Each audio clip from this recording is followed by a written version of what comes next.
Is your Doberman pulling on walks all the time and you just don't know what to do about it? Well, don't worry, we've got the video for you.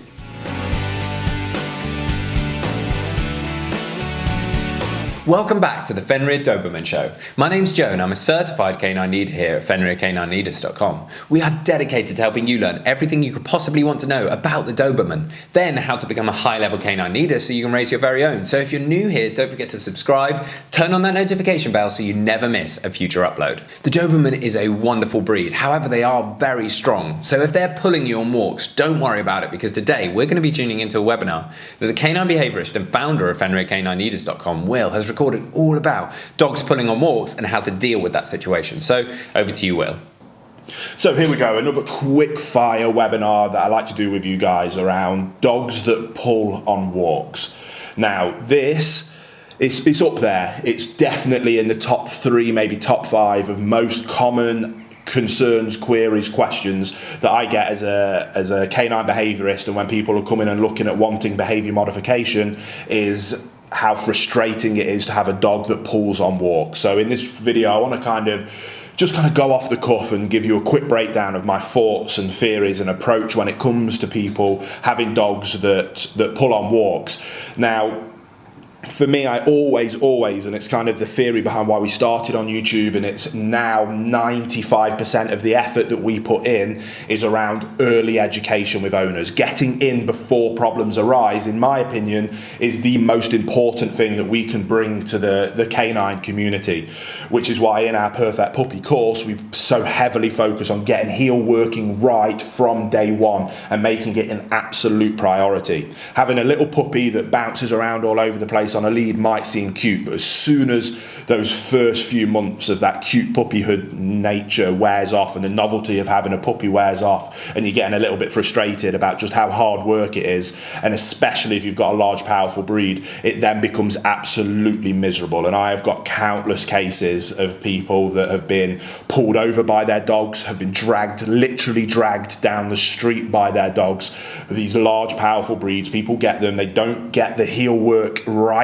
in the first place, then these significant problems come in, and a lot of dogs get given up to shelters because of this problem. So again, if you're looking at becoming working in the field of a trainer or a behaviorist, I highly suggest that you put a lot of emphasis on helping people that you work with get it right first time round. Now, if you're an owner and watching this, and maybe you're getting a new dog and you're preemptively watching all of these videos to try and learn as much as you can, I absolutely commend you, because you are in a wonderful position now to get it right first time round, and that is what I highly suggest. And like I say, that's such a huge part of what we're trying to achieve here at Fenrir now, is helping people do that. But that doesn't help the fact that there is still countless people, 9 people out of 10, 99 out of 100 people that I see just driving around day to day have dogs pulling on walks. I think when I was younger, I used to watch people and it was quite common to have dogs walking lovely, and I think as the years have gone by and as decades have gone by, people have the acceptance of a dog pulling on a walk has become absolutely fine. I think a huge part of that is around the booming popularity of harnesses. I love harnesses. We love working with them. We have our own range of harnesses.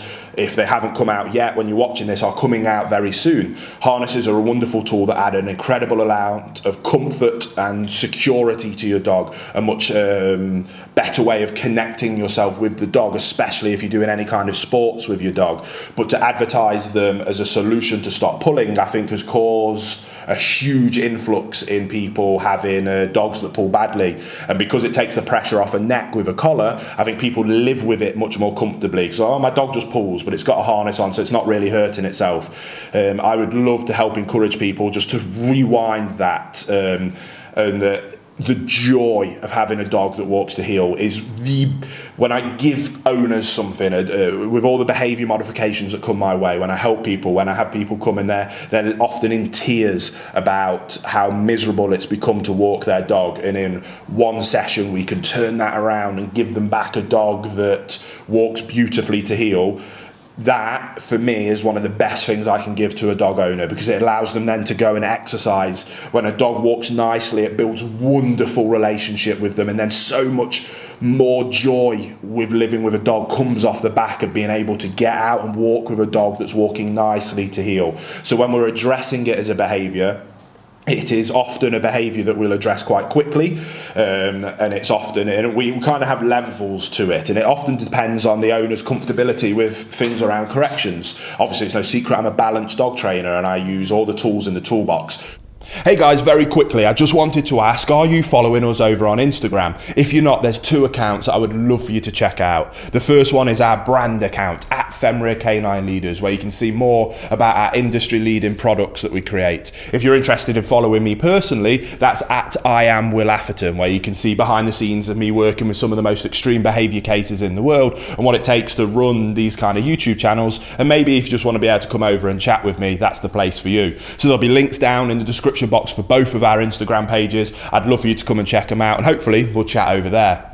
We've discussed on multiple occasions in these short webinars my theory on the use of physical correction, that to justify the use of a physical correction or a corrective-based tool, it has to meet one of our 3 criteria. Is the dog causing harm to somebody else? Is the dog causing harm to itself? Or is the dog causing any serious property damage? When it comes to pulling on a lead, I think that it quite comfortably ticks the first 2 boxes. In terms of it causing harm to other people, large, powerful breeds really significantly hurt their owners when they pull them. And again, I have a lot of cases where people have had serious injuries, where they've been physically pulled off their feet, people have hit their face on the floor, people have been covered in grazes, and that's been the catalyst to finally do something about it and come to me. That justifies my use of a physical correction. I also think that the dog causes themselves significant harm, especially if they're utilising a flat collar, even a harness. They cause themselves physical harm, but there's definitely a justification in terms of the emotional harm that is caused by a dog that pulls on a lead. A dog pulling on a lead is making decisions for itself. It's not looking up to you for guidance and direction. A dog that doesn't have a good leader in its life, whom it knows it can look up to for guidance and direction, will be an anxious, fearful dog. An anxious, fearful dog lives in a fight or flight response because it doesn't know what to do. It's bouncing off the walls. It's got no direction from an owner, and it has that constant state of living in anxiety and fear, and that causes significant emotional not abuse, but it causes emotional distress to the dog. And I absolutely think that addressing heel walking is a huge proponent of having a dog not live in that emotional distress, to finally remove that baggage and just go, oh, finally, yes, I can look up, you can tell me what to do. Amazing. That is, again, it's a wonderful thing to be able to hand over to an owner that has never had that with their dogs before, and having a dog walking to heel achieves that so quickly and so fantastically, which is why we put so much emphasis on it. If you've watched our rescue diaries over on our main channel, you'll see that I always get a dog tuned up walking to heel, just because of the, not even necessarily for the ability to have a dog walking to heel, but because it so quickly achieves my desired outcome of leadership and relationship, then the heel working is a bonus on top of those things. So I will often utilize different tools depending on the size of the dog and the severity of the pulling. We will use the minimum amount of physical correction required, starting from a slip lead or a slip collar through choke chains up to prong collars. Prong collar heel walk training is something that I can usually address in 15 to 20 minutes. A dog that has never utilised a prong collar, when utilised a prong collar correctly, safely and effectively by somebody with experience who knows how to implement a prong collar, can take a dog with significant pulling behaviours within 10-15 minutes to having a dog that walks beautifully to heel. It's far less physically traumatic than having a flat collar pulling on their trachea. It disperses the pressure evenly. There's so many excellent things about that prong collar. Now again, I always like to use as little corrections as possible when working with dogs, and ideally if you do it right from the get-go, you can never have to use physical corrections, and that's the process that we preach in our Perfect Puppy course. Doing it right first time round means that you never need to use one of these tools. But if you have a dog that is reactive on a walk, pulling on a walk, I can tell you that utilising a distraction-based approach with food rewards 99 times out of 100 does not work. And 9 times out of 10, when people come to me, they have already been to 3, 4, 5 plus positive-based trainers for the same behaviour as pulling on a walk, who has tried to use a distraction, luring them away approach and has never worked. They're then pulling their hair out, considering sending their dog to a shelter or giving it away or even putting it down, and I become their last-ditch effort, and they physically are moved to tears a lot of the time when they see how quickly we can tune a dog up by using a balance correction-based approach, redirecting them to the desired behaviour of walking nicely to heel. So we correct them, we redirect them to walk into heel, then we can apply the praise. When they're in that desired behaviour, then the food reward can come in, then the praise can come in. But we now have the ability to tell them what we do want, but also the ability to tell them what we don't want. So again, it's one of those topics that I could do multiple day seminars on pulling and the use of corrective-based tools. It's one of the behaviours I will often reach straight into that bag for, just because of the distress that it causes owners, because of the money that they've spent on all these different trainers that for this behaviour in particular 99 times out of 100 doesn't work, because as soon as there is something that is more alluring to the dog than the food that you have, the dog is going to ignore the food and pull towards the dogs, pull towards other people, and it becomes miserable, and that basis of distracting with food simply doesn't work. Now, it also layers on the fact that we're now bribing our dog and we're in a bribery relationship. The analogy I always use is if my son walked into the studio here with a Sharpie and started drawing on the wall, I'm not going to get a £20 note out and say, come here mate, if you stop that I'm going to give you a £20 note. I'm going to correct that behaviour. I'm going to verbally tell him, and if he doesn't stop, I will physically remove him from that behaviour, because I care about him, I love him, and I want to make sure that he can go out into this big wide world as a good human being, not a lunatic that thinks it can draw all over the walls. And my principle for dog ownership is exactly the same.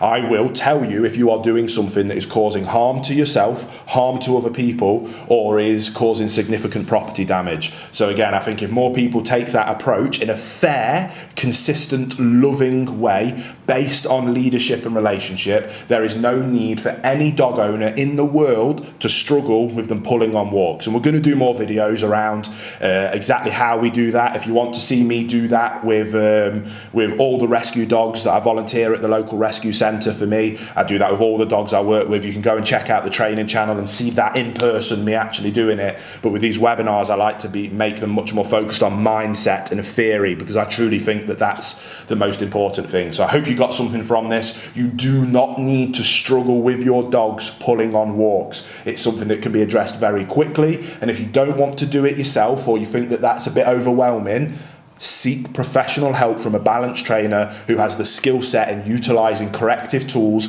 to be able to address these behaviours fairly, quickly and efficiently, to get you to a point where your dog can then enjoy the world and you can enjoy living with them. I truly think that if you love dogs and you want to have that wonderful, joyous relationship with your dogs, then it's a no-brainer to get on top of this. And just like my analogy with children, we correct children, we discipline children because we love them and because we care for them. There is nothing wrong in doing the same thing with dogs, as long as we do it fairly and consistently. And that does, no questions about it, doesn't create fearful dogs. Lack of leadership, lack of guidance and direction, that creates anxious, fearful dogs.